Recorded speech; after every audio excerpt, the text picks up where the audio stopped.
And you mentioned earlier that you have a boyfriend. So how is she and your boyfriend? They're very good together, and they get along really well. I'm happy that Sienna feels comfortable with Mark.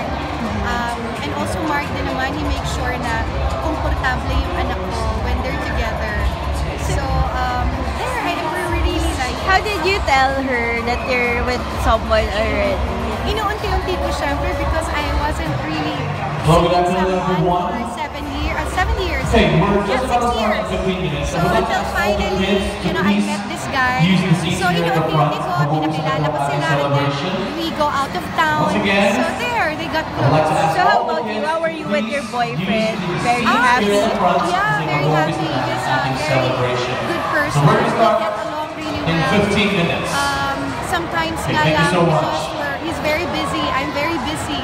So I cannot fly to him. He cannot, Why, not where very is he? soon. Where is he now? He's in Switzerland now. Alright. Because he's in Europe, he's doing some deals for business. He's a businessman, so he Okay. travels back and forth.